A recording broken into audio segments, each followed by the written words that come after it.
You are listening to the Batflip Podcast, a baseball podcast from Belly Up Sports and the Belly Up Podcast Network. Here are your hosts, Damian and Matt. Welcome back, everyone, to the Batflip Podcast. My name is Damian here with my co-host, Matt, coming to you on July 19th of 2022. Gonna go over our first half division breakdown, and we'll talk a little bit about the Home Run Derby, All-Star Game, and MLB Draft that happened over the weekend, and actually the game on as we're recording this right now. But before we get to all of that, how you doing, Matt? Doing pretty good. Had a pretty good week and just hanging out and watching a little bit of the All-Star festivities. I've always felt like the All-Star game's cool, but it's a little bit, I feel like at times it can be a little bit overrated. But I had a lot of fun with it this year. I think it's been a pretty good event. We'll can't wait for actual baseball to start back on Thursday, though. Yeah, it's been fun watching the Home Run Derby was electric. I loved that derby last night.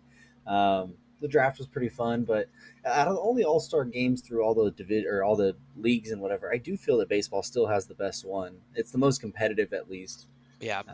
Outside of the MLB and the NBA or the NFL and NBA, where they just don't defend at all. Yeah, and it's pretty cool with the All-Star game this year. The last few years they've been doing the in-game interviews with players. I kind of like that. I think this year is the first time I've ever seen them do one with the pitcher while he's pitching. I thought that was actually pretty fun. I know some people didn't like it, but I thought it was pretty cool. So yeah, I thought it was pretty cool too with what Manoah was doing there. Manoah, yeah. But let's Struck go out ahead. the side. Yeah, he did hit McNeil. The Yeah, back foot slider that John Smoltz he got decided to Smoltz, call like, from the back booth. foot slider, and then he threw a back foot slider and it hit him on the back foot. So I hit him on the front foot actually, but yeah. anyways, Either way. yeah.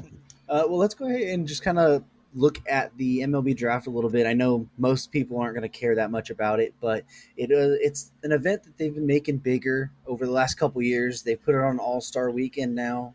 First and second rounds being on Sunday. We had first pick Jackson Holliday, son of Matt Holliday.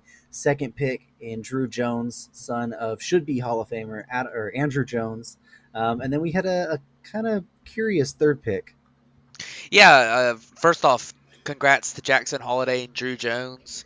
Also, Tamar Johnson, Elijah Green were guys that went 4 and 5 that were projected up there and top high school guys, and it's so cool to see these high school kids. There's a lot of talk, especially this week, about the minor league pay and everything. But these kids, the pick values, slot values are $6.5 million and up for these picks. So they just overnight became multimillionaires at 17, 18 years old. That's really cool for them.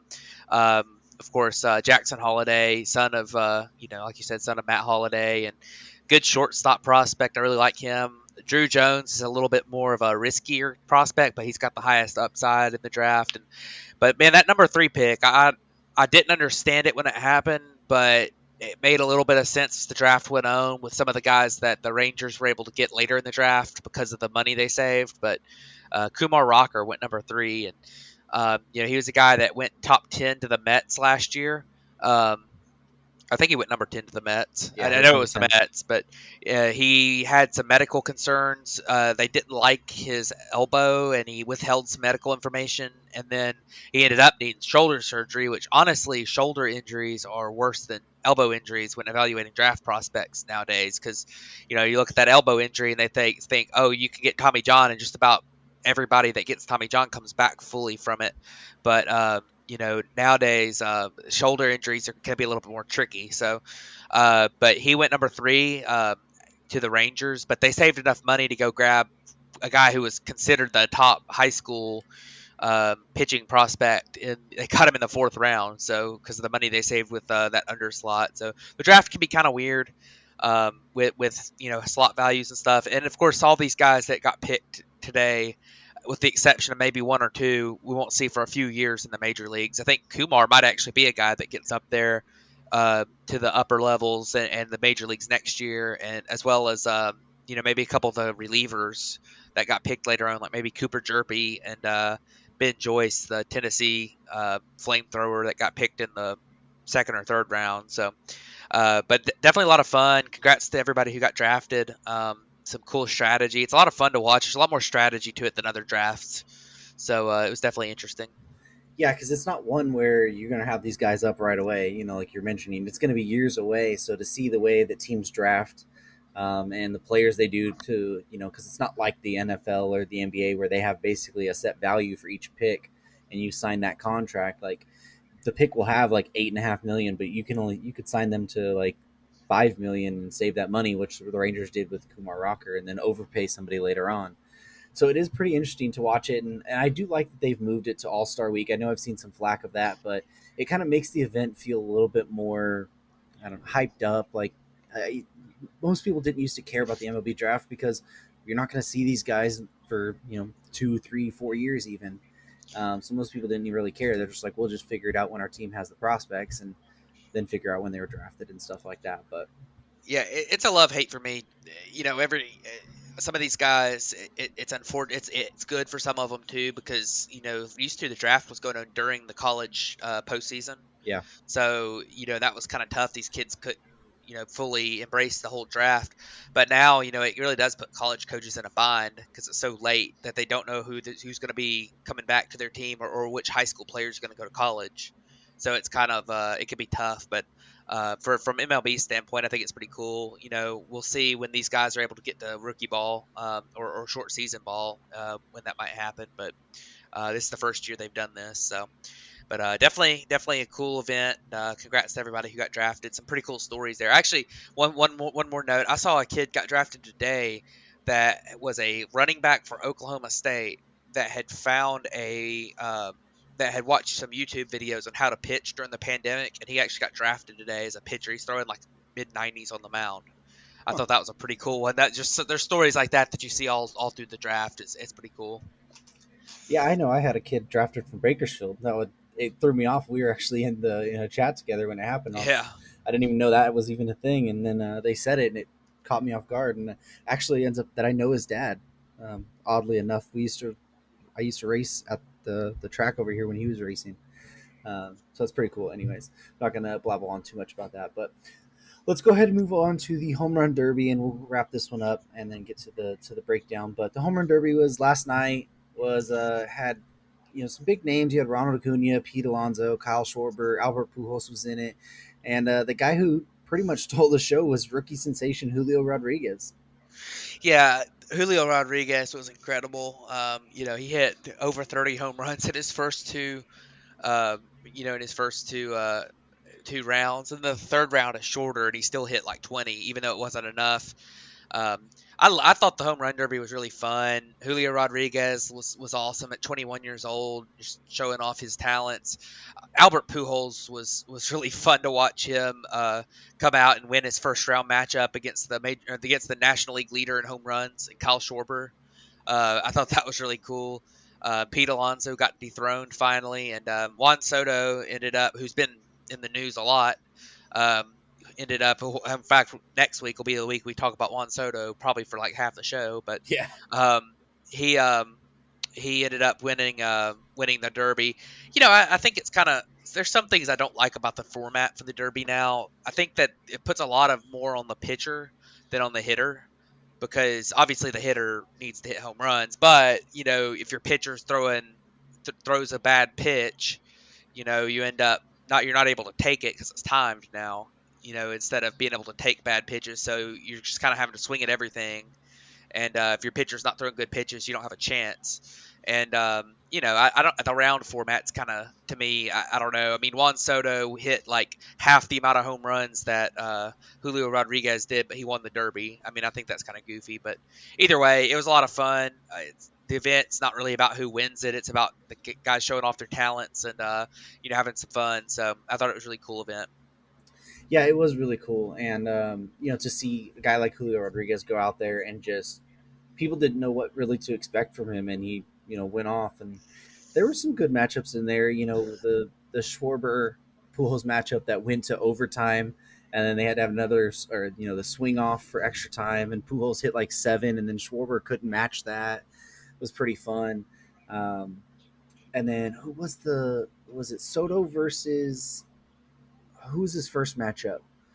Soto's Um, Trying to remember. Was it? Jose Ramirez. Yeah, It was yeah, against yeah. Jose Ramirez, and then he hit beat Jose Ramirez before even bonus time, and like threw the bat. And there was just cool moments throughout the whole thing. And it was probably one of the most enjoyable home run derbies for me, at least in the past like 5 to 6 years.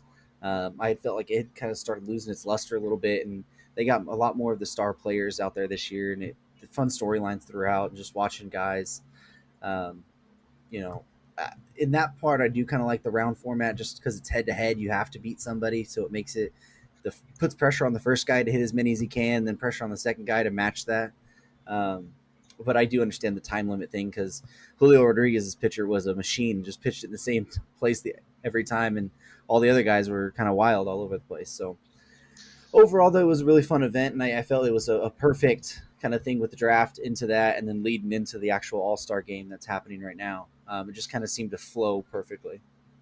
Yeah, it did, and obviously the All-Star game going on now, but there's been some cool stuff already early on. I mean, you had Giancarlo Stanton hit an absolute tank that kind of was reminiscent of the home run that he hit that went out of the ballpark a few years ago. That was pretty cool. They interviewed Alek Manoah while he was pitching, and he struck out the side with a hit by pitch in there. That was kind of fun because John Smoltz told him to throw a back foot slider, and then he hit him on the foot. But that was a lot of fun. And obviously the game's still going on, so there's not a ton of takeaways we can get. Kershaw started the game too, which I'm sure for a lot of people was fun. I thought Sandy Alcantara should start it. I'm always somebody who believes in, if you deserve to start the game, then you should be the one starting it. But, Kershaw is really good, and I'm sure that was a great moment. And the fans out in LA loved that. So, but yeah, it's been a good event so far this year. Definitely, I think one of the better ones recently. We've had some pretty lackluster All-Star games recently. I think this one's been pretty fun. So I'm going to take a little bit of props for calling the Kershaw thing a couple weeks ago before it was a mainstream thing. Yeah. So I want to call that one. But I did find it pretty interesting that they had interviewed Ohtani before he went up. Tom Verducci did, and asked him like, "Hey, what are you going to do?" And he's like, "A first pitch." First pitch or whatever, and that was like through the stadium, and then he got a hit on it, and then Kershaw picked him off. Yeah, I mean, that was pretty fun. The whole I don't think Ohtani was especially expecting pickoff throws in the All-Star game, but he wasn't. I don't really understand. Hey, Kershaw wasn't the only one to throw a pickoff throw. In fact, Musgrove threw over when Ohtani walked in the second at bat, so I guess he was just kind of messing with him. But anyways, but we'll move on now and go into our breakdown. So, yeah, let's go ahead and we'll start in the AL East, and with the Yankees leading this division still at 64-28 over the Tampa Bay Rays at 51-43, 13 games back. You got the Toronto Blue Jays in third at 50-43, 14 and a half games back. The Red Sox at 48-45, 16 and a half games back, and bringing up the bottom of this division, you got the Baltimore Orioles at 46-46, 18 games back. How about those Orioles? Yeah, the Orioles have been really good lately. It's been a lot of fun to watch them. I don't really think that they have any shot at the postseason unless they trade for Soto. But they've honestly been a real well balanced team offensively. They've had good contributions from everybody. Cedric Mullins leads the way in wins above replacement, even though people have been talking about how bad he was this year and how he was so much worse than he has been. Well, he's put up 2 wins above replacement in the first half. He's not quite been the hitter this year that he was last year, but he's still been a league average hitter. But the defense and base running has been really good. 19 stolen bases for him. Austin Hayes has had a bit of a breakout year. Ryan Mountcastle's been similar to what he was last year. He's been solid.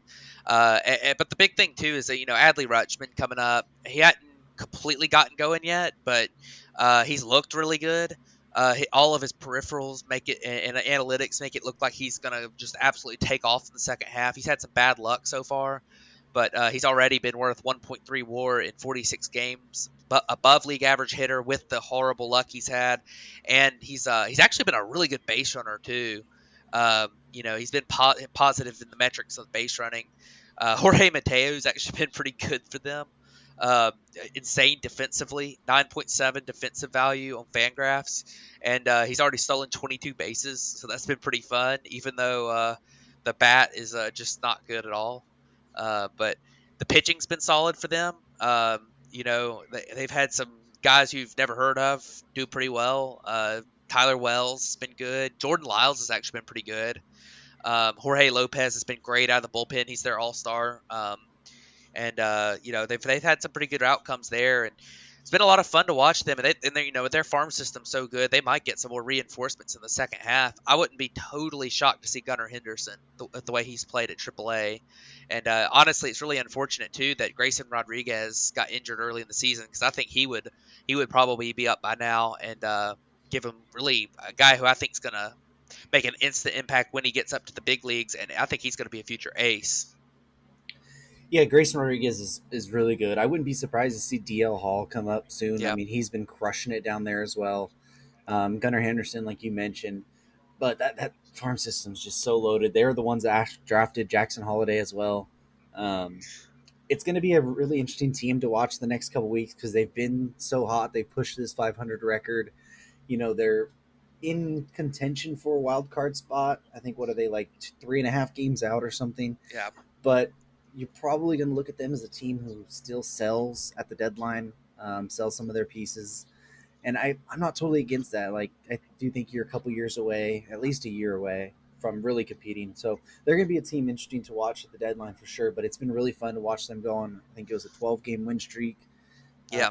And then they lost their last one before the break. But, a team that most people were thinking would compete for 50 wins, maybe 60 wins. I mean, they're 46-46 right now at the break. So it's a real feel-good story for Oriole fans and a team that's been really fun to watch, like you mentioned. But looking at the rest of this, division with the Yankees leading up there, I mean, they've just been the runaway team, been so good in every facet of the game. Aaron Judge is leading the league in homers. You've got good offensive contributions from Giancarlo Stanton. Jose Trevino, who is one of their all-stars, has been really good for them as well. Kind of a breakout for people, at catcher. Nobody expected him to be this good. Matt Carpenter has been a guy who's been insane for them. After basically falling out of the league, signing minor league contracts, and then now getting a shot with the Yankees. And I think he's hit 13 homers already this season in like less than 100 plate appearances or something crazy like that. But they're just running away with this. And then Tampa's they're really good. I mean, 10 games over 500, but the Yankees just look unstoppable right now. Yeah, the Yankees, there's not too much you can say. The only thing about the Yankees that I will say is that they are a team with the profile that they have. There is a chance that they could go on a slump at some point. And obviously they built a big enough lead that's probably not going to matter regular season, but there are some holes on this roster that need to be filled for the postseason. You've got struggling, you probably need a corner outfielder, with Joey Gallo struggling like he has. You never know I defended Aaron Hicks last week, but you never know when he might get injured. And then I think the starting pitching, some of their guys that were really having great years to start off, kind of cooling off. Nestor Cortez has been cooling off. Jameson Taillon's been cooling off. Jordan Montgomery's a pretty good number 3 guy, and then Severino's gotten injured. So, Garrett Cole is your ace, and he's going to be your ace, and he's a really great pitcher. But some of these guys have cooled off a little bit, and also Aroldis Chapman came back and has looked awful.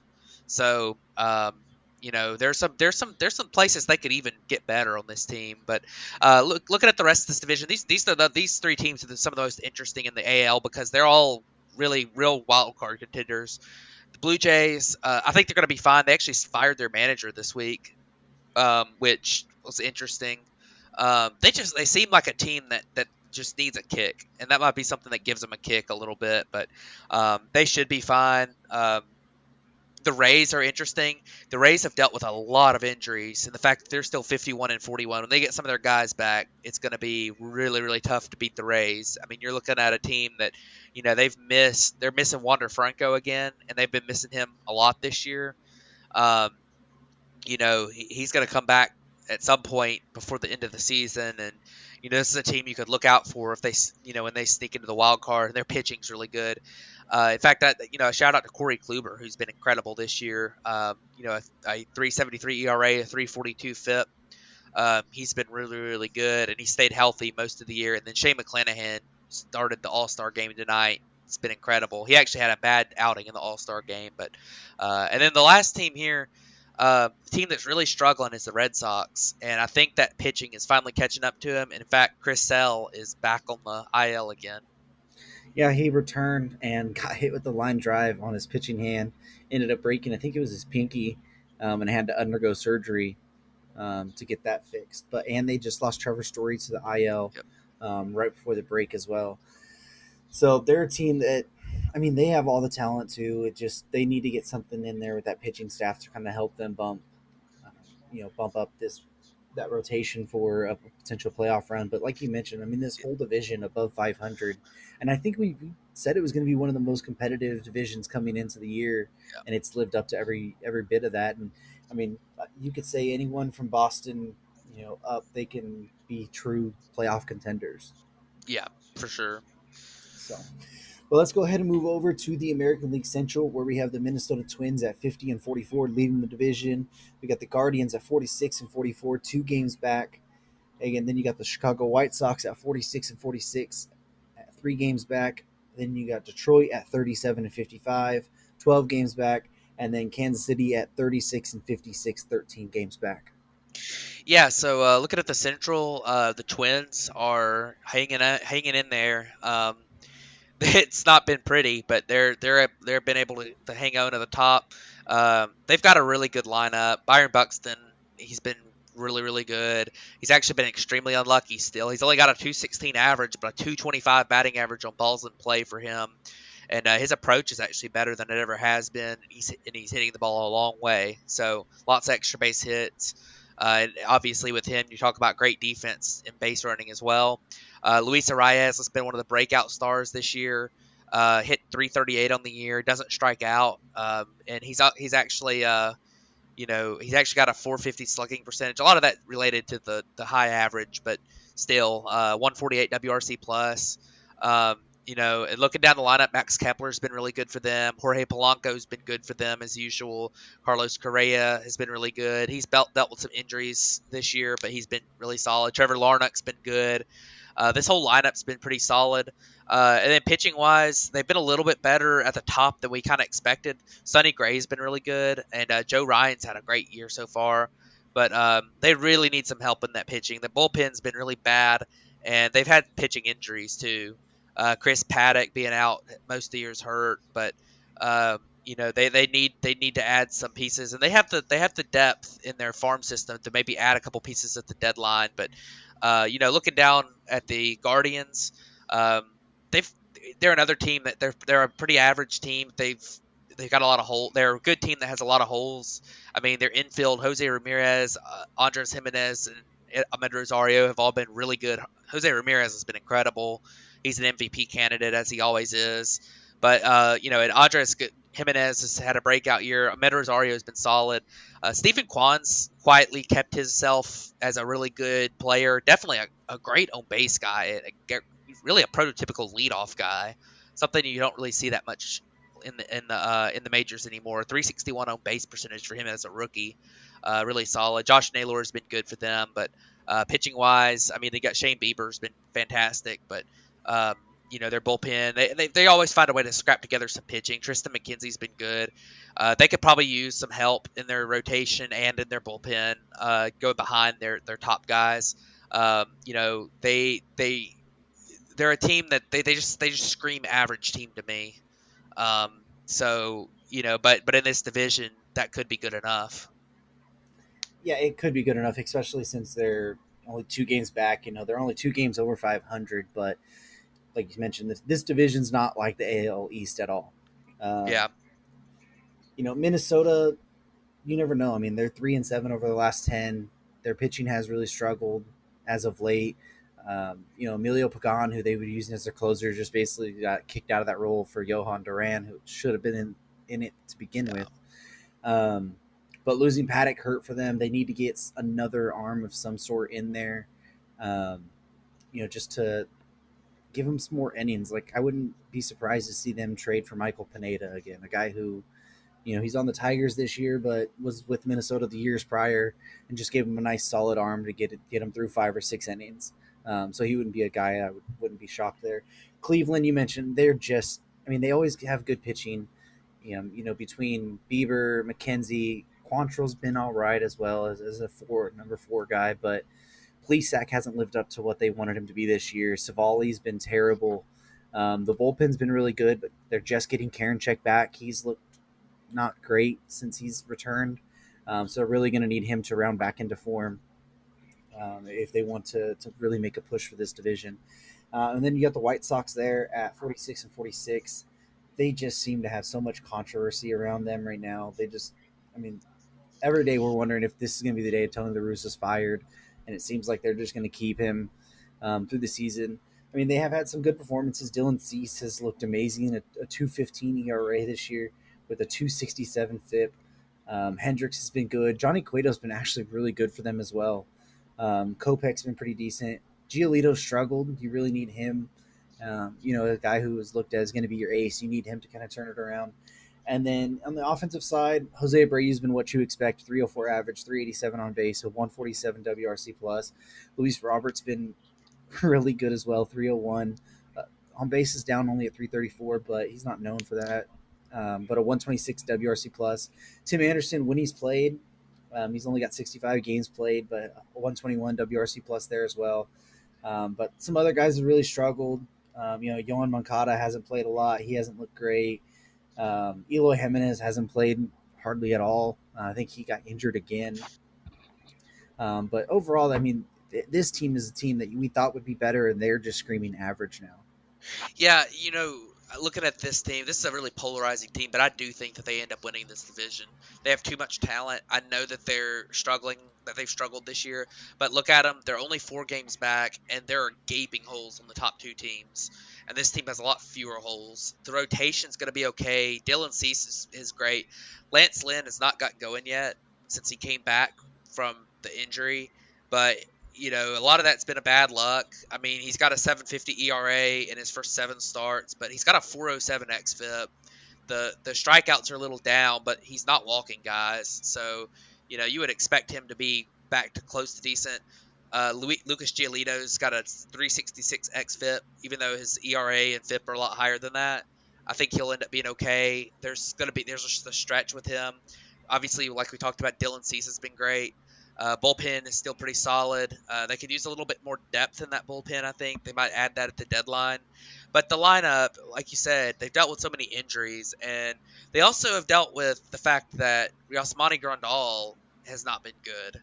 And I have a feeling Yasmani Grandal is going to figure some things out in the second half if he's healthy. I mean, and Eloy Jimenez is the same way. I have a feeling he's going to figure things out in the second half. So, this team has a lot fewer holes in the top 2. I know they got the controversy surrounding them, but it's not like, they've played themselves back into they're 3 games behind right now.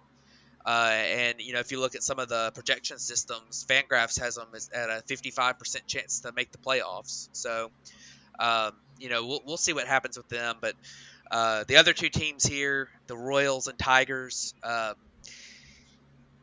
Royals, I don't want to go in a rant on them, but that franchise, they have got to move on and find some more.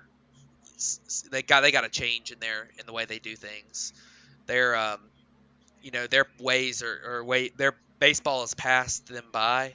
They're the team that I'm surprised doesn't have Tony La Russa as their manager. We'll put it that way. They really need to figure some things out. They need to do a much better job of using analytics, and I know that I think that there's a place for everything. I think there's a place for old school scouting. I think there's a place for analytics. I think there's a place for old school stats. You got to combine all of it. And I think the Royals just look at old school scouting. And, that trade they made last week where they traded a draft pick for Drew Waters is a perfect example of that. I mean, you're looking at a guy who doesn't really have that much, statistically to offer, but he looks athletic and he's got a pretty swing. So you trade for him and you give up a chance to help rebuild your farm system. I mean, there are some good things with the Royals. Vinny Pasquantino, Nick Prado, those guys are going to be good. They do have a good farm system. Bobby Witt's kind of turned it around. There's a lot of good going on there. And then, looking at the Tigers, this has been a disaster of a year for the Tigers. I've been saying that they were getting ahead of themselves buying in the offseason, but you look at some of the pieces. I mean, Eduardo Rodriguez apparently is nowhere to be found. They can't even get a They hold don't of know him. where he is, and hopefully everything's okay with him. Um, but that Javier Baez has not been good. Um, you look at their prospects that have come up. Riley Green he's had his moments where he's looked really good. He's been a little inconsistent, but he's a guy that's going to strike out. I mean, um, but he's looked pretty good so far. Not hitting for a lot of power yet, but about a 344 on base percentage. He doesn't look overmatched. Spencer Torkelson just looked totally overmatched for the most part.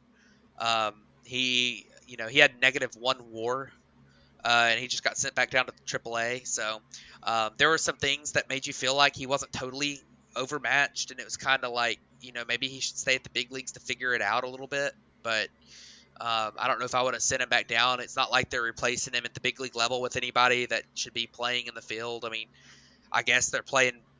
I don't even know who they're playing at first at this point, but they're not playing Miguel Cabrera at first, are they? I don't know. I don't know. Scope might be getting some time there Scope too, playing first. I mean, or Willie either Castro way, or something. But yeah, either way, like you need to have Torkelson take his lumps at the big league level because it's not like he's striking out 25%. It's not like he was striking out like 40% of the time and just swinging at everything. It was just totally like there was something mechanically messed up or whatever. But their pitching's been really bad outside of Tariq Skubal, who's been really good. So, there has been that one bright spot in Tariq Skubal, how well he's done. But other than that, I mean, this team's just been a disaster this year. So, some of the pitching. I mean, some of the other guys. Andrew Chafin's been good for them. Alex Lang has been really good yeah, as well. Joe Jimenez, Michael Fulmer. I mean, gives them pieces that if they want to move at the deadline, they should get some decent prospects back for guys like that. Like I fully expect Fulmer, Jimenez, and maybe even Chafin to be moved at the deadline.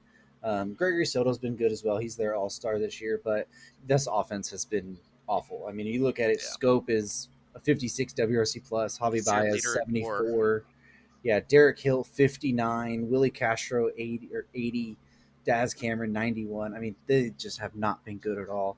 As far as Torkelson, I think it's going to be a relatively short stint down in there. I really think it's just, hey, we're going to come into the All Star break. Let's put you down there in the minors where they've already had their All Star stuff, and it gets you a little bit of confidence. And then in a week after we get back to playing baseball or whatever, we'll call you back up. Just go back down and get some games in you, get a little bit more confidence down there. Just confidence booster at least, and then come back up and play there. I really wholeheartedly believe that's what they're doing. I don't think it's going to be, hey, we're sending you down until September or anything like that. Yeah, I hope so because I don't think this isn't a Kellenic situation with him. I feel like it's a situation of a guy who is really is struggling some. There's something mechanically off probably, but it's not like he's just completely overmatched by big league pitching. Like he's had a bad year, but there's definitely room for him to grow at the big league level. It's not like he's so overmatched he can't try at the big league level, especially when you're not contending and you really don't have any shot at you don't really have anybody else to play first base either. I mean, so Yeah, it's just literally like I said. yeah, It's going to yeah, be a confidence boost situation there, like totally hope for so. him. But yeah, they're bad. Kansas City. I mean, you have a couple pieces that you expect to get moved as well. Andrew Benintendi's been a hot name. Yeah, There was a lot of rumors with the AL East teams, but then now that it's come out that he's unvaccinated and he can't play in Toronto, I wonder how that's going to hurt his market there to any of those teams. But in general, um, they've had not much to look forward to either. Uh, Kansas City, I mean, Benintendi's really been the lone bright spot. Bobby Witt's looked really good after he struggled to begin the year. Um, and then, they just called up Vinny, what was it, Pasquantino or Pasquantino. Pasquantino? That's a name I'm going to have to learn to say. Yeah, he's looked Um, good too. His stats aren't showing it yet, but he's looked good. He's only played 20 games. His numbers are going to come along. yeah, and then they called up Nick Brado, and he looked pretty decent in the one series, like in the 4 games that he played in Toronto. Um, but overall, I mean, you wanted to see more from MJ Melendez so far, and he's only batting 217 with a 309 on base. Um, Whit Merrifield 240 with a 292 on base this year. Just not much to really talk about with the Royals. They just are the team that you mentioned has just let things pass them by and don't have any clear sign of really being anything in the near Yeah, future yeah, without some wholesale changes. they don't have a timetable. Yeah. They're just kind of throwing stuff. It's like that Benintendi trade they made last year. They're just kind of throwing stuff and trying to be a closer to 500 team every year instead of actually like trying to put together a full rebuild and try to build up their team. Yeah. Yeah, it's been interesting to see what they've been doing, to say the least. But let's go ahead and jump over to the American League West now, where we have the Houston Astros leading this division at 59-32. You got the Seattle Mariners at 51-42, 9 games back. The Texas Rangers at 41-49, 17 and a half games back. The Angels at 39-53, 20 and a half games back. And then the Oakland A's at 32-61, 28 games back. Yeah, so starting off, and this might be a hot take with the way the Yankees are playing, but I think the Astros are the best team in baseball. They they don't have as many holes as the Yankees. I think that they don't have I don't think they have somebody quite as good as Garrett Cole, but at their top of their rotation, although Justin Verlander's been really good this year. I don't know if he's quite as good as his numbers have been so far, but he's been great. This team's been really good, and at the plate, I mean, their lineup has no holes in it. I mean, you run out there when they're all healthy. Jordan Alvarez, Jose Altuve, Kyle Tucker, Jeremy Pena, Alex Bregman, Michael Brantley. I mean, every single one of those guys is over. Well, the lowest out of them all those is a 118 WRC plus from Jeremy Pena, and he's got 2.7 WAR, and he's been one of the best defensive players in baseball this year. So you look at those guys, and then they could probably add another outfielder, definitely add a catcher. They might be a player for Wilson Contreras when it's all said and done, but they've been fantastic. The pitching staff, like I said, Justin Verlander's been just remarkably good after coming off Tommy John at age 39. Framber Valdez has been great, as he usually is. They do such a good job with their development of pitching. Christian Javier stepped into the rotation and been really good this year. He was part of that no hitter against the Yankees, and I'm telling you, this team is phenomenal. They really are, and as a team, they have a sub-3 ERA and a 113 WRC plus, which is well above average at the plate and on the mound, and not to mention the fact that they've been one of the best defensive teams in the league. So they've just been an incredible team, and they're fun to watch. Yeah, and then just a couple other pieces that's been good for them as well. Jake Odorizzi's returned recently, and he's had a pretty solid season. And then in that bullpen, Rafael Montero's been Yeah. really good. Hector Neris has been pretty solid. Ryan Presley's been what you have just come to expect from Ryan Presley. And then Ryan Stanek has been really good as well. I mean, a .57 ERA, even though the FIP's a 3.14, but still, even then, um, that you'll take that out of a bullpen arm all day long. They've been really solid. I think the bullpen was the main thing coming into the year for me, the main concern. And they've really proven that doesn't really matter that much. And Verlander's looked great coming off Tommy John surgery, and the pitching staff as a whole. You mentioned with Javier stepping in, being mostly in a bullpen role last year, stepping in and being their third most valuable pitcher so far with WAR. And then none of this has Lance McCullers Jr. hasn't even pitched this year, and he will probably be making a return in the second half of the season, close to the playoffs. If as a starter, maybe even as a one of those bullpen arms that you come out and he'll just throw 37 curveballs against the Yankees again.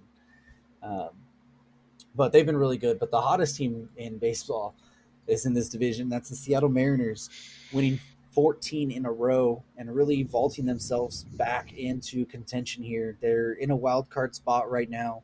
I mean, even winning 14 games in a row, they're still 9 games back in the division, so it doesn't look like they'll be making a division run. But it's been really fun to watch what the Mariners make this turnaround, being led by Julio Rodriguez. Logan Gilbert's been really good.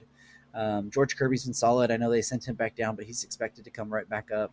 And they've just had a feel-good team, really. I mean, Ty France got back, and he's been really good for them all year long. Just overall, this team's been fun to watch. Yeah, so looking at the Mariners, I remember at the beginning of the year I said I thought that they would have a worse record this year, but they would be better than they were last year as a team. Well, they're better than I expected them to be this year. I think that some of the guys that their farm system guys, I said all of them had to do really well when they came up, and some of them had to be immediate impact players when they came up compared to what typically happens, even with great prospects. And Julio Rodriguez has been that. 2.9 WAR. He's been one of the best players in the big leagues. 21 stolen bases and 16 home runs in just 91 games. First 91 career games is incredible. His plate discipline's been get better. He started off striking out a lot. That number's come down. He's looked really, really, really good at the plate. How about Eugenio Suarez? Nobody's talking about him, but he strikes out a lot. But man, the guy's been really good. A 127 WRC plus. He's hit 16 home runs as well. He's walking a lot. 336 on base. 2.4 wins above replacement. He's played a really solid third base. He's actually been their second best player by WAR, ahead of Ty France, who has missed some games, and the defense really hurts him, but he's been really good. The 148 WRC plus. There's just a lot of good outcomes on this team. I mean, I did not expect a guy like J.P. Crawford to come in doing so well. You look at a guy like Taylor Trammell in his 32 games, he's had a 125 WRC plus. They've been great at the plate, and then on the mound. The one thing that worries me with this team is they've been incredibly lucky on the mound. A 3.53 ERA compared to a 4.06 FIP is really, really that's a lot of spread there. That'll probably come up some, but Logan Gilbert's been really good. Robbie Ray's starting to look like himself on the mound. His strikeouts are coming back up. He's at a 29% K rate now. You look at George Kirby, as you mentioned. He's a guy that I felt like would be an immediate impact arm at the big league level, and he has been. There is a little bit of concern with a couple of their pitchers maybe having innings limits that they'll go up against. I think that someone had mentioned that Kirby might end up not being able to pitch, the full season without coming up too close to an innings limit. I'm not sure about that, but I'd kind of heard some people talking about that. But the bullpen's been really good. Andres Munoz, who was also in that trade for Austin Nola. They traded Austin Nola for Ty France and Andres Munoz. Well, Andres Munoz has a 2.92 ERA and a 1.93 xFIP this year in 37 innings. He's been incredible. He's that super hard throwing right-hander out of the bullpen. They've just been a really good team. Paul Sewald's been good again out of the bullpen. These guys are good. I really think that they are better than the Red Sox, and I think they're better than the Rays. The Rays, if they get fully healthy, might be better, but I do think this Seattle Mariners team at this stage, they need to buy, and I think they're going to fill up a couple key pieces. They have a great farm system, and I think they're going to be in the playoffs come October for the first time in a long time. Yeah, I feel they're going to be a sneaky team in on, on the impact starters that are available, and then maybe even another bat. I wouldn't be surprised to see them jump in on. I mean, they've dealt with the Reds before. I wouldn't be surprised to see them jump in on a Luis Castillo, maybe even Brandon Drury trade, give them a little bit more flexibility. With infield, outfield, with Drury, and then another top of the rotation guy to go there. I think that'd be a really good fit for them. Yeah, and watch out for the Seattle Mariners. This is no info that I've read or anything, but just in my opinion, this could be a team that is a lot more aggressive than people realize for Juan Soto too. They have the farm to be able to do it, and I think they have enough financial flexibility to take on, like Patrick Corbin contract to help get it done too. So that could be something that this team adds. Could you imagine an outfield with Juan Soto and Julio Rodriguez? Sure, home run derby final. Yeah. Yeah.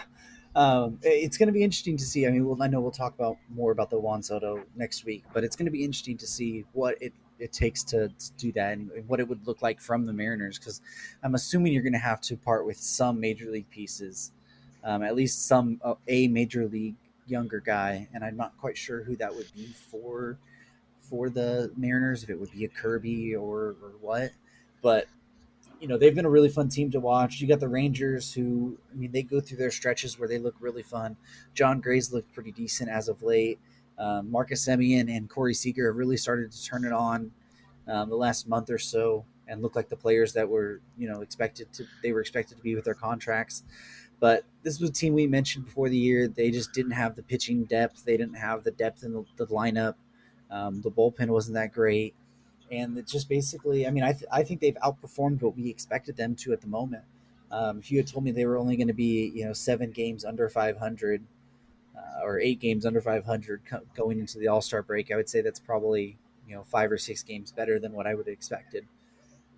But they're a team that they're building for the next couple of years here, and they should be aggressive, in the offseason. But at the moment, just nothing to look for there.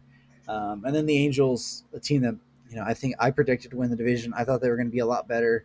Losing Anthony Rendon hurts. They've had Mike Trout has struggled as of late, especially, and just overall the team just doesn't seem to have it. I mean, they've had some good stories, and Patrick Sandoval's looked pretty good. Otani's been incredible, like we expect him to be. Noah Syndergaard's been pretty good as well. I wouldn't be surprised if he gets flipped at the deadline, even because he's only on the 1-year deal. But overall, I mean, the Angels just not been good this year. Yeah, starting off, I just want to mention on the Rangers real quick that, I think that they're on about the pace I kind of expected. I expected them to win about 70 games, but maybe a couple more than 70. But the Rangers are the fact that Corey Seager has a 124 WRC plus with like a 240 BABIP. He's gonna I think he's gonna just go on a tear in the second half, and there's been some good outcomes for the Rangers from some of their younger guys. Nathaniel Lowe has been really solid at the plate.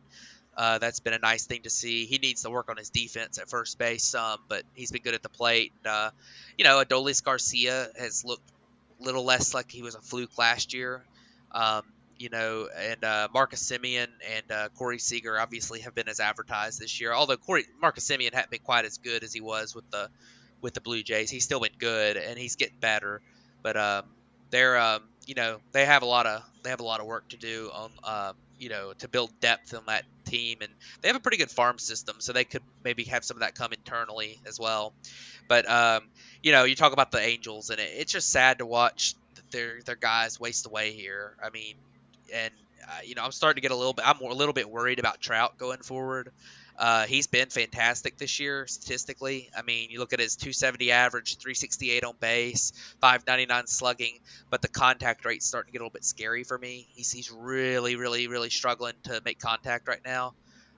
His strikeout rate's up to 30%, and it's been like progressively going up all season. Like his first month it was kind of normal for him, and he's striking out a ton.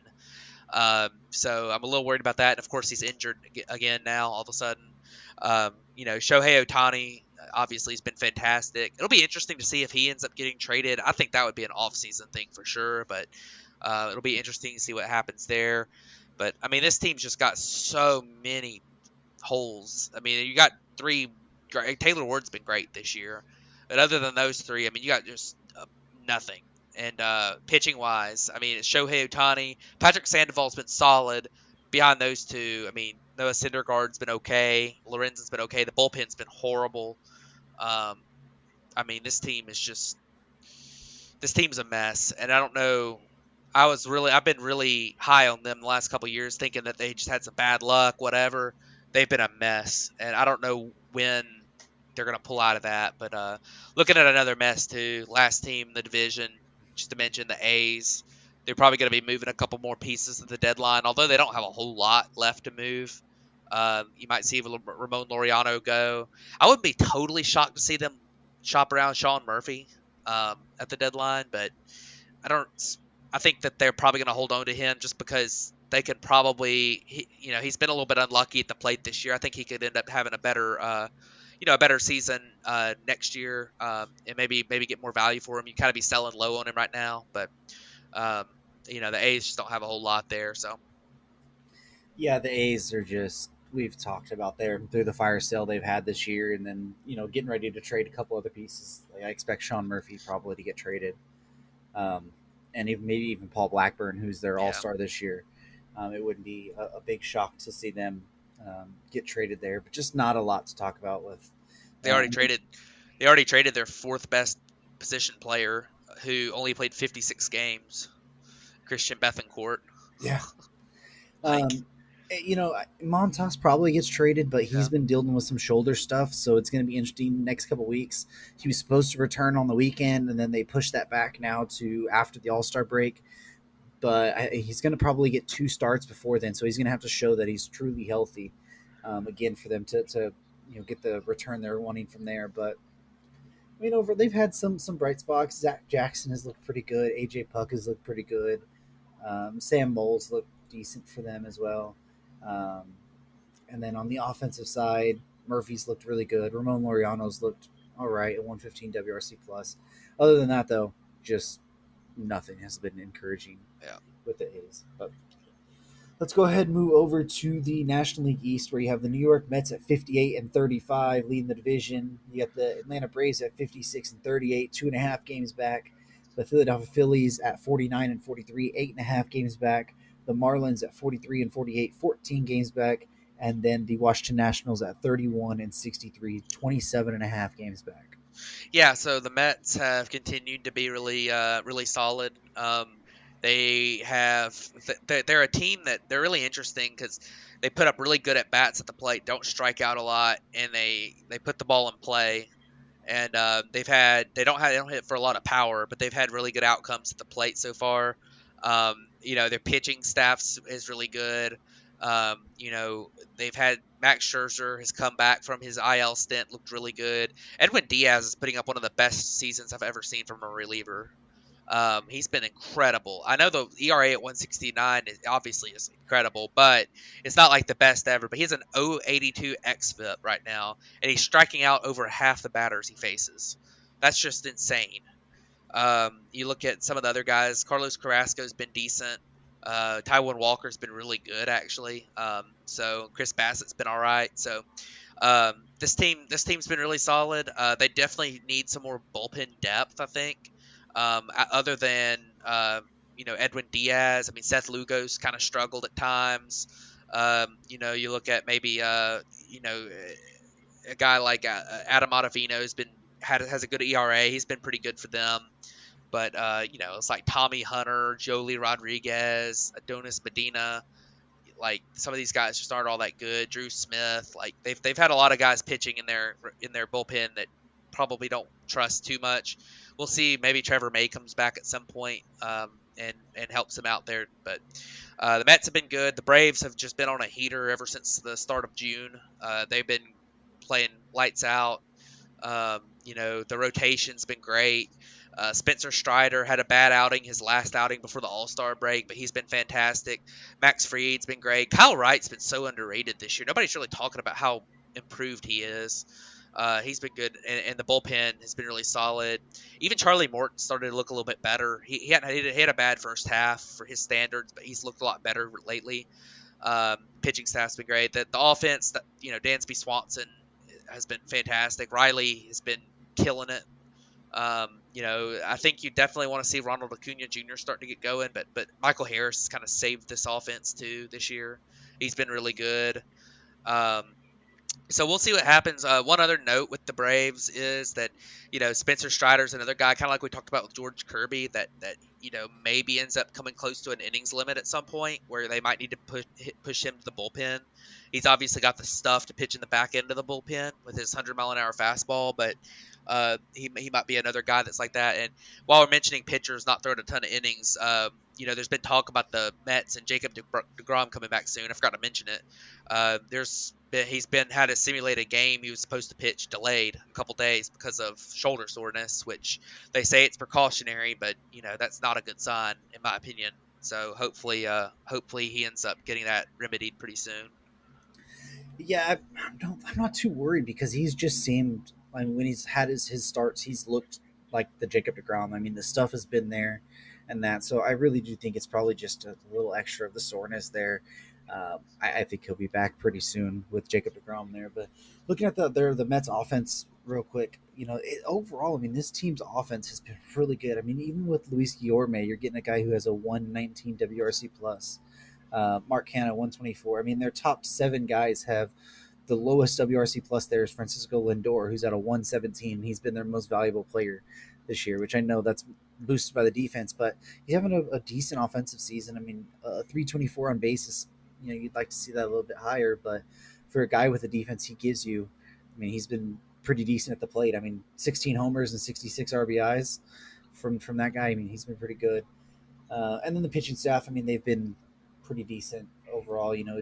For having lost Max Scherzer and Jacob deGrom for a good portion of the season, being in the spot they're in, should be extremely lucky. But the Braves, they're a team that, I mean, they won the World Series last year. We've seen them, especially getting ready to come to the deadline, make. Alex Anthopoulos has always made, under the radar moves to help them. Last year especially. So I wouldn't be surprised to see them be an aggressive team at the deadline too, even if it's some under the radar guys. But Max Fried's looked good. Spencer Strider, Kyle Wright's been a big help for them this year. With Charlie Morton struggling, Kyle Wright kind of stepped into the role of what you expected Charlie Morton to be. And Spencer Strider has kind of stepped into the role you expected from Ian Anderson, who's really struggled this year. So the Braves, though, I mean, they're just a good team. I mean, they're going to be a hard team to beat in the playoffs. They're so stacked on that lineup, especially if Acuna starts getting going. Ozuna's there, Riley, Olson's been good. They're going to get Ozzie Albies back, and then you look at their bullpen. Kenley's, I think he's back, isn't he, at this point? He is. So you're going to have Kenley, you're going to have AJ Minter down there. If you can figure out what's wrong with Tyler Matzik and if he gets to throw in strikes and his velocity back, overall, I mean, the team's just really good.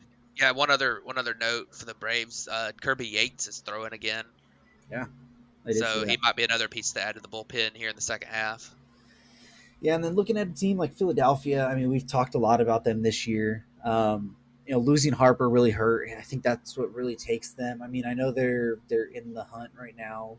Where are they looking at the wild card standings? They're the last team in, kind of tied with the Cardinals, just barely ahead by like 0.001 on their winning percentage. But losing Harper hurts. I don't know if you can really fill that void in with a deadline acquisition. I mean, I know I've heard them mentioned in an Andrew Benintendi, possible trade, or Michael Taylor. I mean, that's just to help fill a center field defensive gap. But overall, I mean, the defense still just isn't there. They're not that great defensively. The pitching's been pretty decent. The bullpen needs a lot of help, and I just don't see that this being a team that can make themselves good enough this year to be a real playoff threat, especially not having Bryce Harper in that lineup for probably the rest of the season. I mean, there's probably late September, but I just don't see it for them. And then the Marlins, they've been really good. Sandy Alcantara has been really good for them. Pablo Lopez has been really good. Trevor Rogers has really struggled. Their big offseason additions of Jorge Soler and Avisail Garcia has really struggled. Jazz Chisholm was looking like a breakout star for them, and then he's battled some injuries as well. And they're a team that they're just not quite there yet. They need a little bit more of that pitching to develop from the minor leagues, and they need some of their hitters. Brian De La Cruz has not looked good since he's been up. Jesus Sanchez, expected to be an everyday player this year, hasn't been that great for them either. And then I mentioned there are other offensive guys that, big offseason signings that haven't really, filled that need for them so far. Yeah, I mean, the Marlins have been solid, for the most part. The pitching, like you said, the pitching's been good. Sandy Alcantara has been so good. Pablo Lopez has been really good. Their bullpen's okay.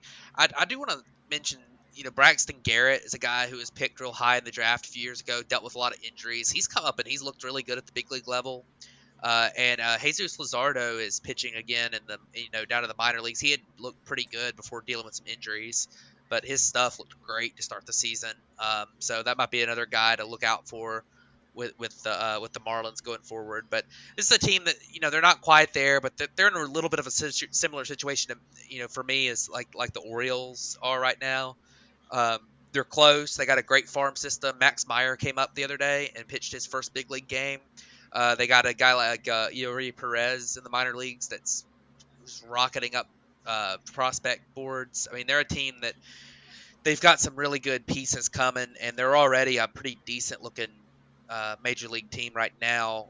They're a tough out at least, and so we'll see what ends up happening with them. I doubt they make the playoffs this year, but that might be a team to kind of look out for next year. Especially, I think they could replace the Phillies up there eventually, because the Phillies, they're good this year, but they have a lot of big contracts and they're aging a little bit too. They don't have a lot of youth, so we'll see what happens. And then obviously the Nationals, just They're bad. I mean, they're so bad. There's not a they have two good players on their team. They have a couple of young guys who are okay. Kybert Ruiz has actually looked really good behind the plate, which is an encouraging sign for them.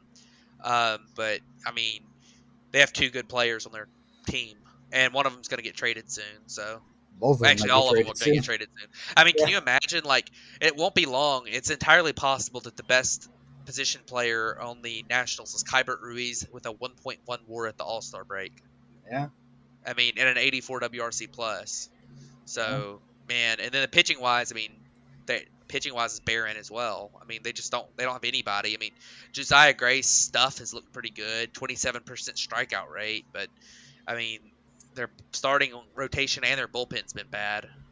So um, and I don't know what to say about this team. These guys are really really bad, Yeah, and and this might be a real hot take, but they absolutely need to trade Juan Soto in my eyes.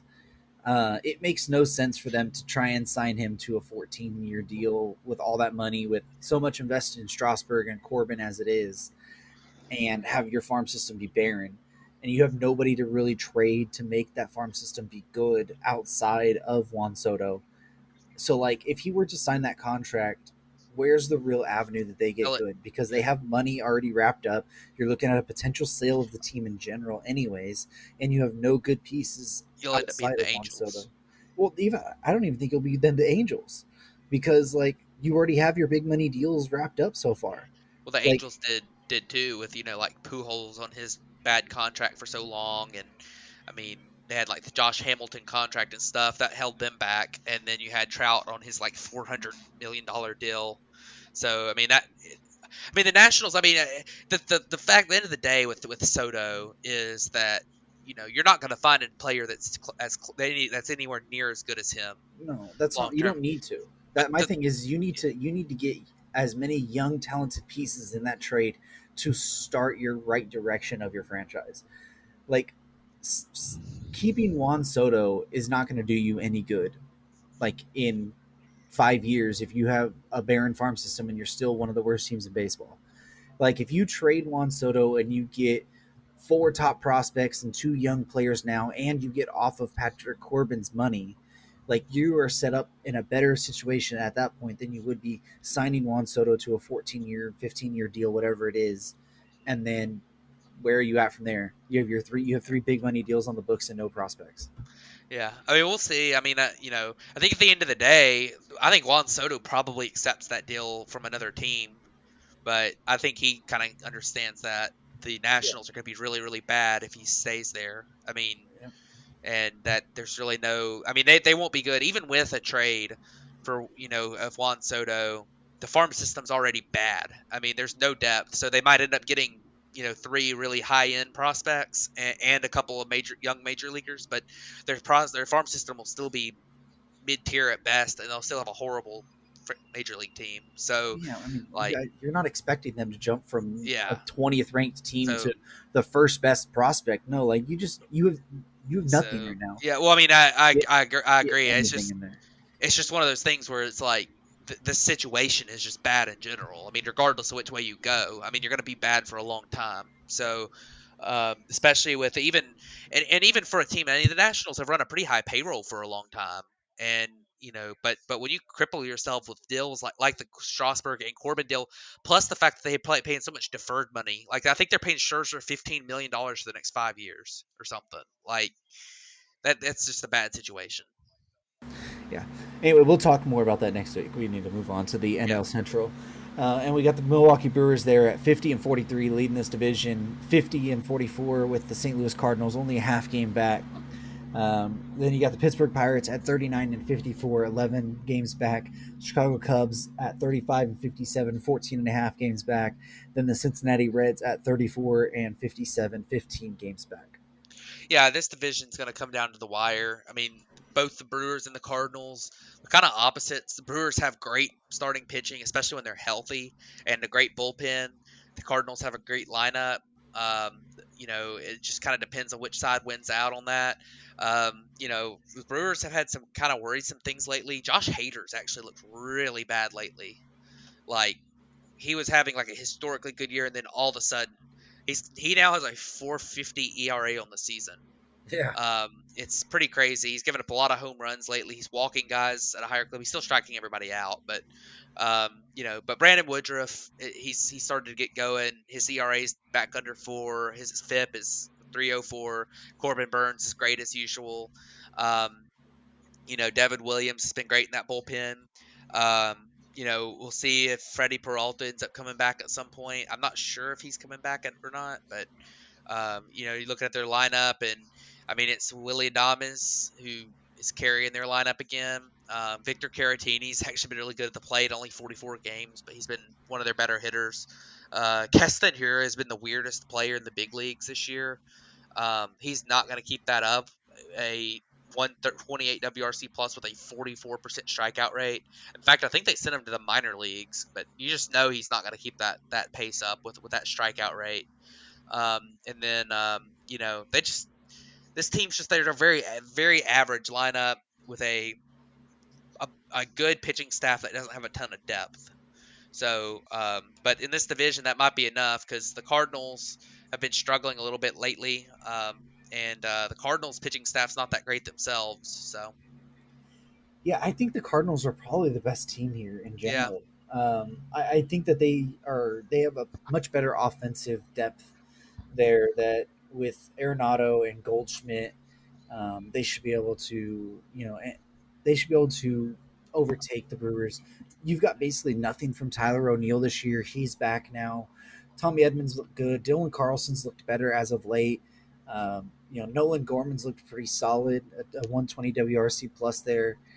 So I think the Cardinals, they're a team. I think they're going to be a sneaky guy at the deadline too to make some impact move. If it's offensively or if it's to add somebody else to this pitching staff. I mean, Miles Michaelis has been really good, a 2.45 ERA. Adam Wainwright just seems to never be bad, a 3 ERA this year.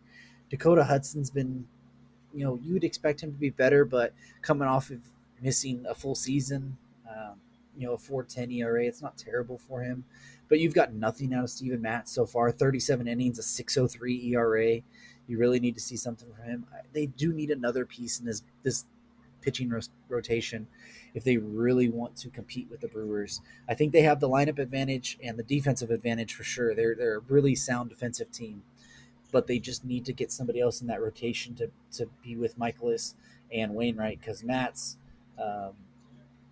was Steven Matz, Dakota Hudson, and Matthew Liberatore have not been good this year. yeah, and don't forget that Jack Flaherty's been bad and injured all year again. He's only pitched 8 innings this year. Yeah. And he looks like he's got injured again, and they're not sure when he's going to come back now. So their bullpen's been really good, though. Giovanni Gallegos and Ryan Helsley have been really good this year. I mean, Gallegos has a 3.75 ERA, but a 3.14 FIP and a 3.29 ERA. I mean, he's been really good. Junior Fernandez has been another guy, only in 13 innings for them. He has a 0.68 ERA. They have some pieces there, but I think they just need another rotation arm there. And then the offense, I mean, they could add another outfielding DH bat. I mean, I know they have Pujols, but you can add another bat there, and I don't think anyone would blink an eye at it. Given it's an impact bat. But overall, I mean, I think this team's the best team in this division, probably. Yeah, I think so too. But moving on, the other 3 teams here, we won't spend too much time on them. But looking at the Reds, they actually have interesting pieces to trade. They're definitely going to trade people at the deadline. They've actually been not that bad since that horrific start. I mean, they've been bad, but they're not as bad as they started off. They started off what was it, like 3-21 or something? And yeah, something like that. Since then, they're 34-57 on the year. So. Since then, they haven't been all that bad, even though they've been bad regardless. But they'll probably move on from Luis Castillo. They'll probably move on from Brandon Drury, who's played himself into a pretty decent trade candidate.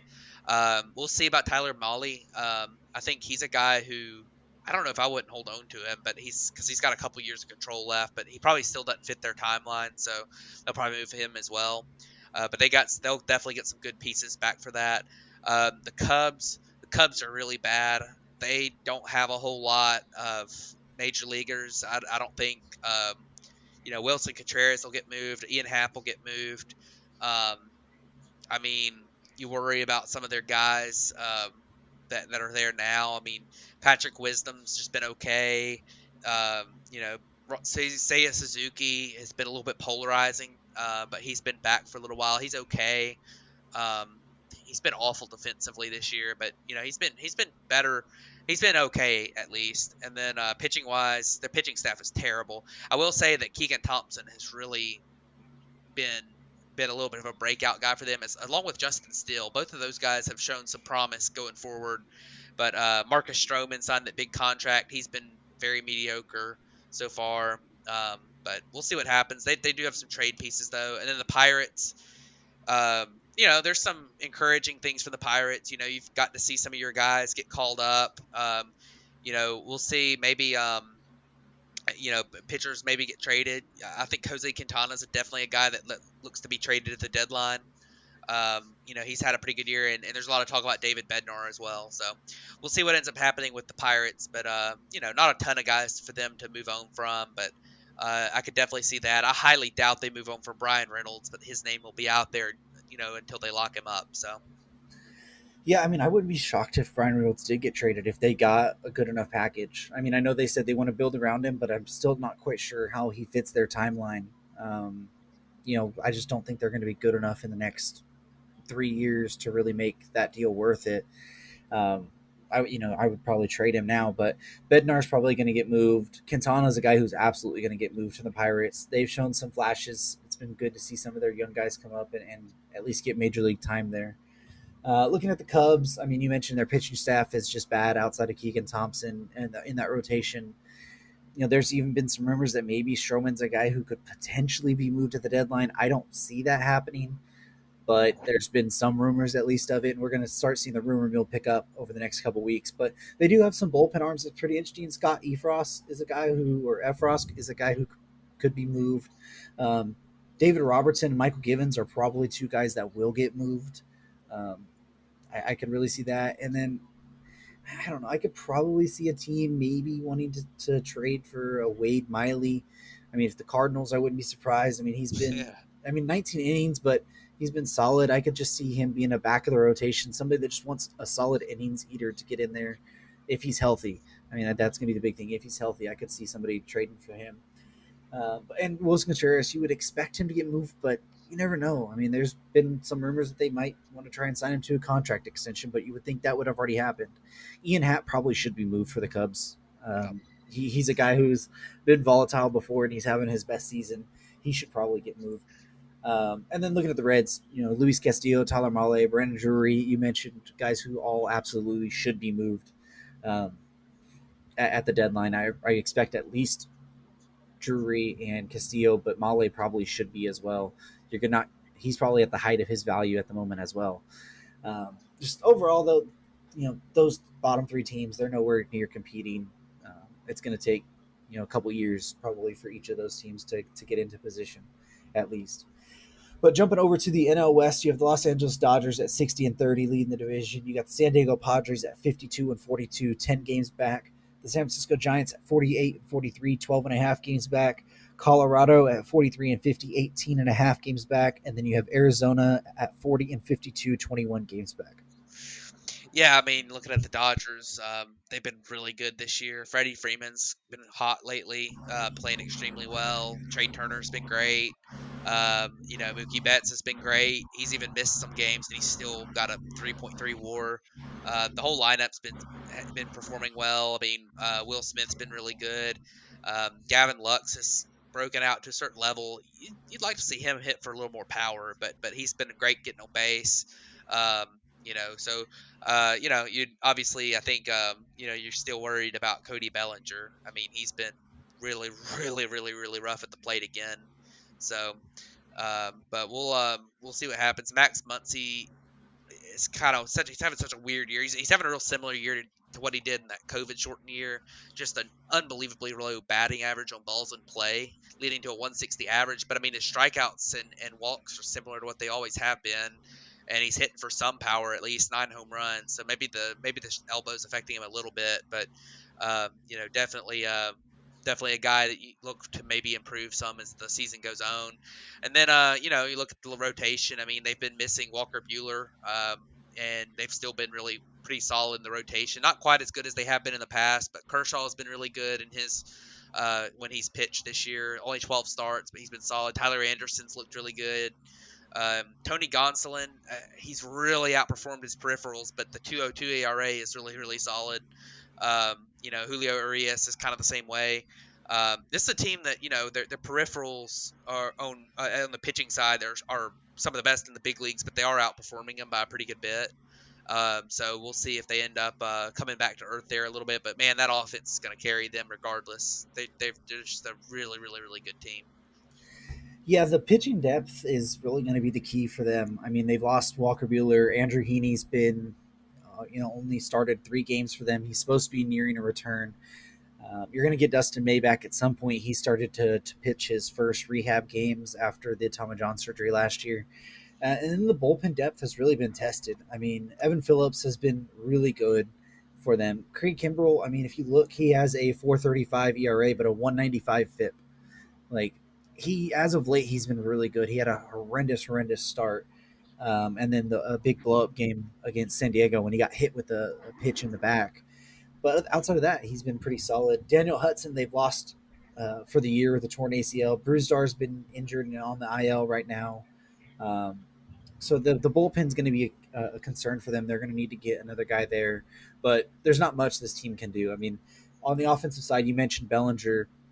You've mentioned Muncy struggled. Justin Turner, I mean, he really struggled for a good part of the season. He just last couple weeks he's really heated up there. But they've got good contributions from Trace Thompson and Jake Lamb. I mean, they've had some really good games and contributions from them. But looking over at the Padres, I mean, 10 games back there, they're nearing the return of Tatis.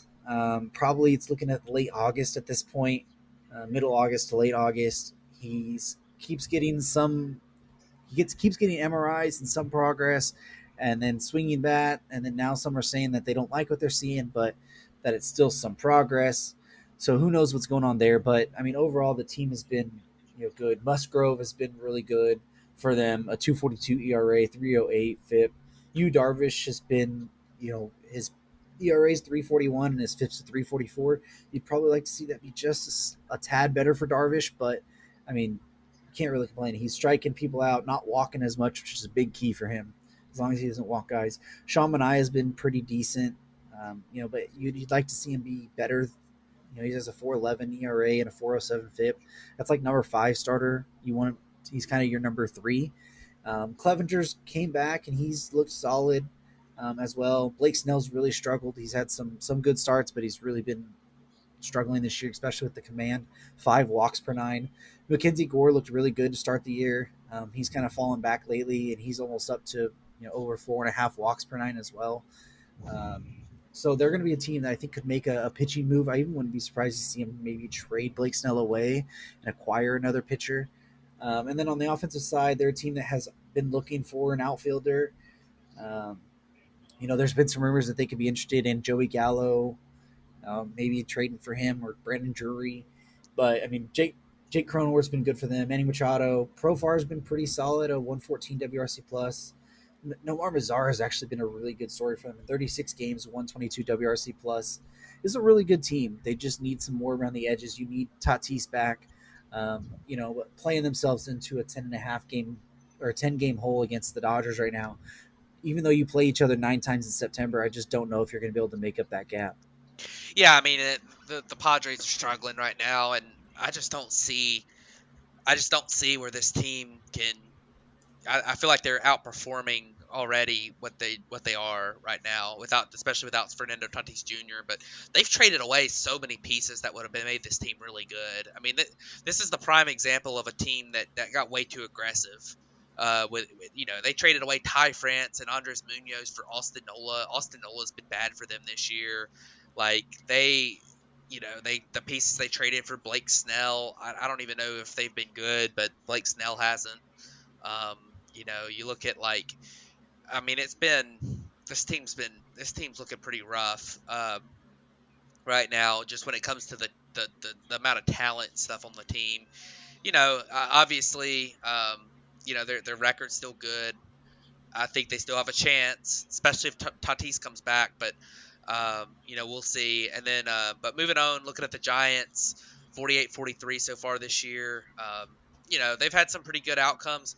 Their best position player by WAR has been Austin Slater, believe it or not. But they've been solid. Jock Peterson's had a great year at the plate. His defense holds him back with him being a left fielder / DH. When he is in left field, he's not any good out there. But 135 WRC plus. The pitching staff's really their key, though. They've been so good on the mound. Carlos Rodon's been incredible.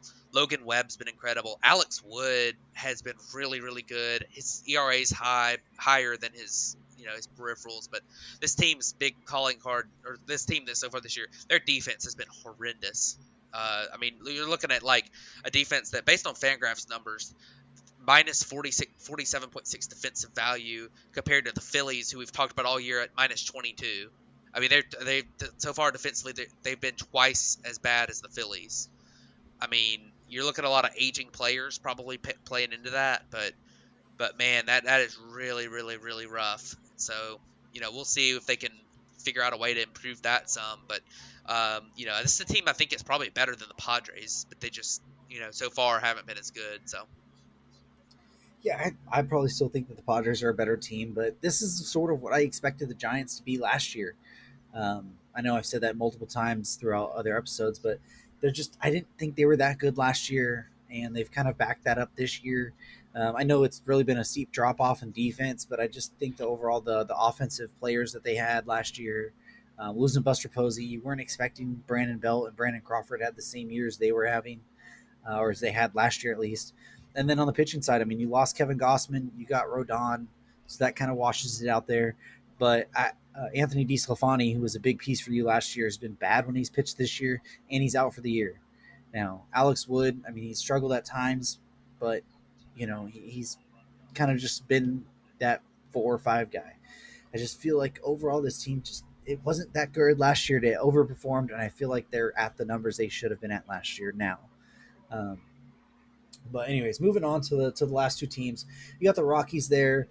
You've had really good years from C.J. Cron, and Charlie Blackmon's been pretty solid. Connor Joe's been really good. Jose Iglesias, I mean, I know he only has a 97 WRC plus, but a 301 average and a 340 on base for a guy who plays the type of defense he does is really solid. If you can get anywhere close to league average, I think that's really valuable.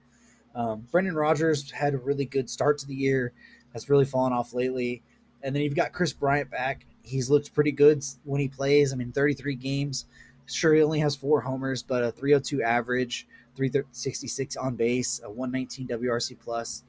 It's all about just letting him play some more. He'll get acclimated in Colorado and be just fine. The pitching staff has really been the issue for them, which is normally the issue there. Chad Kuhl's been probably their brightest spot at a 4.11 ERA this year, but a 4.46 FIP.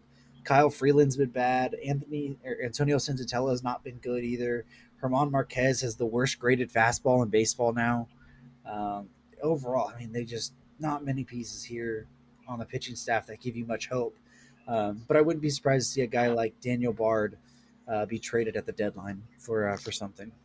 Yeah, I mean, this is a team that, like you said, I think you hit the nail on the head with most of it. But Chris Bryant's starting to get going since he came back from his injuries. Is pretty encouraging for them. They signed him to a huge contract, and they really need him to play like it. And he has since he's come back from the IL.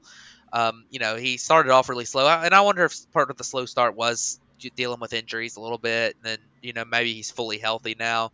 But you look at like you mentioned, the pitching. I mean, there's just not a lot there. I mean, obviously, when you're looking at Colorado, you never know. With like Kyle Freeland has been, he's been okay, but he's got a 450 FIP. You don't know, that might be a full run lower if you're in another ballpark. I mean, you just never know with Colorado and how their pitching works. But I will say that Tyler Kinley is a guy who's been extremely good. He might be somebody that could move at the deadline. I know he's young when it comes to big league experience, but a 174 FIP, a .75 ERA in 24 innings. Really, really solid. 27% strikeout rates. Really nice. He's 31 years old, so he's probably not a part of their long-term plans. And you look at maybe like you said, Daniel Bard, he's outperformed his peripherals in cores, so I would move him as soon as you can. But you never know what the Rockies are going to do. I mean, they're one of those teams that they're trying really really hard to compete every year because they're signing guys in the offseason, signing big contracts, but they're just not good at it. So it's just hard to say what ends up happening with them. But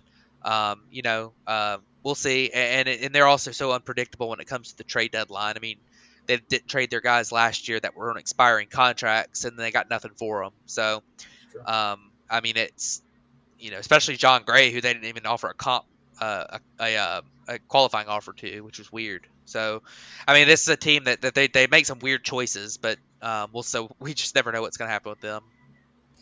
Yeah, and then looking at the last team in the division, you got the Arizona Diamondbacks. They've had some good stories. I mean, Christian Walker, 22 homers this year, a 188 BABIP and a 204 average, 319 on base. That's not great, but a 115 WRC plus still. He's been about on average to a slightly above average defensive first baseman. Wouldn't be surprised if some team takes a risk on him as well at the deadline if they're willing to move him.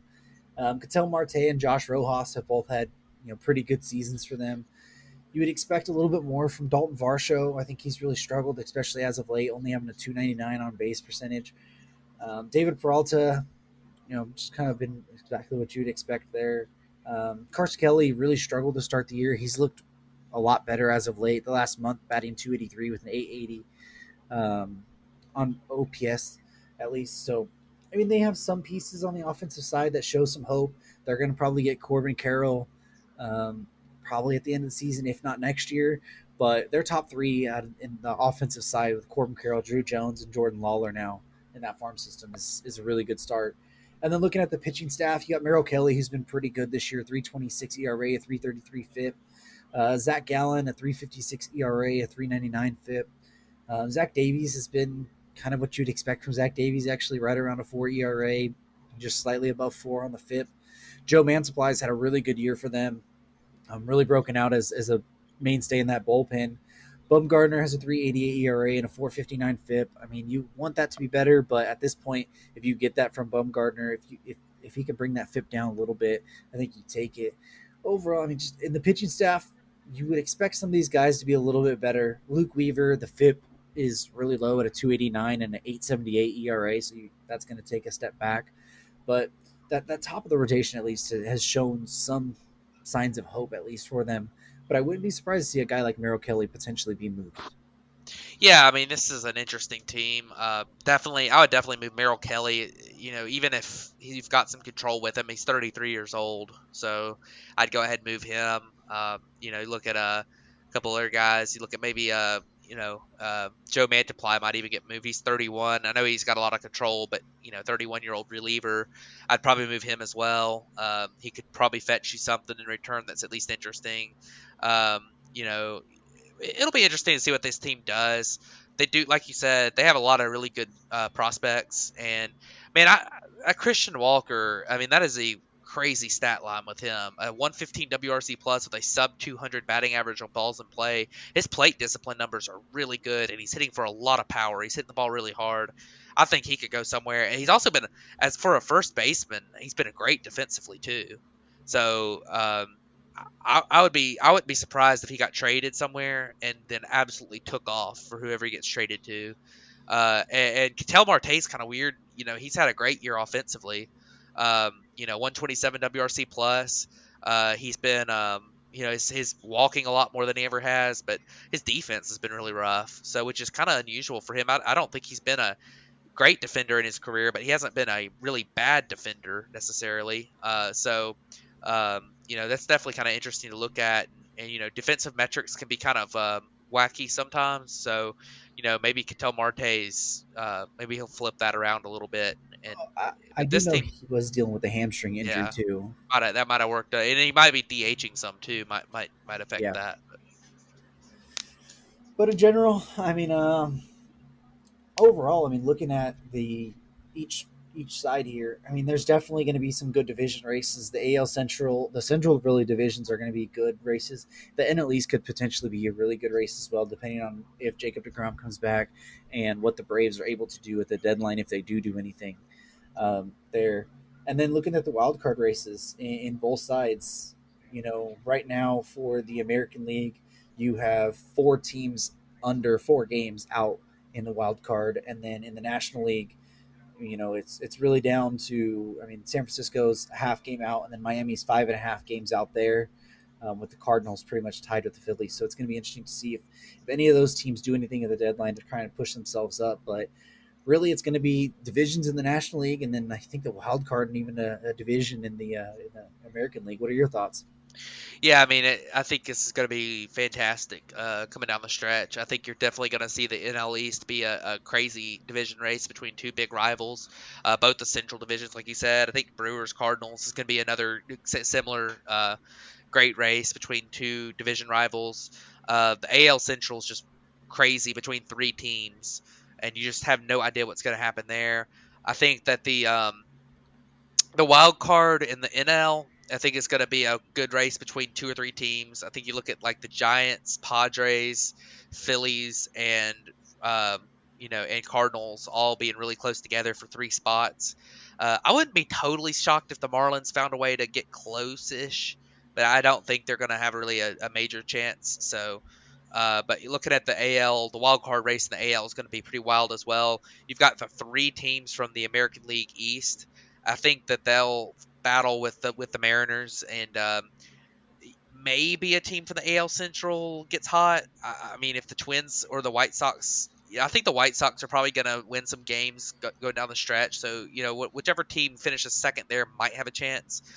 I don't think the AL West third place team is going to be anywhere close, but one of those AL East teams is going to be really disappointed to not make the playoffs this year with the amount of money that they spent in the offseason. Yeah, I would be. I want the Mariners to make it, but I'm also here for the chaos to see 4 AL East teams make it. I mean, Boston's only 2 games out right now of Toronto. I mean, only 3 games behind Seattle. If Seattle does start slumping there and Boston's able to do something, and you get all 3 AL East teams in wild card spots, that'd be pretty insane. Just from a standpoint of looking at it and having 4 teams from one division make it, it's incredibly unlikely because they have to play each other a lot. But it would be pretty fun to see at the end of the season if that was the case. But it's going to be some fantastic races down the stretch. We'll make sure to keep you guys filled in on that. Next week we'll have a trade deadline preview. We're actually going to be recording on Wednesday next week instead of our normal Tuesday, and then we'll preview everything with the trade deadline, what rumors we're starting to hear, what rumors we're starting to see, if any trades. Wouldn't be surprised to see trades start picking up in the next week, even for some teams wanting to jump ahead of the deadline. And then 2 weeks from today, you're going to have the trade deadline, and we'll record late that night and have everything, all the trades in place for that one. So some big long episodes coming up over the next couple weeks here from the Batfoot podcast, but it's going to be pretty fun. You got anything else you want to wrap up on, Matt? Not a lot. Like you said, I think the trade deadline this year, I think it's gotten a lot crazier. It looked like it was going to be maybe a fairly tame deadline, but with the Soto news, and I mean, I think it's going to be wild. I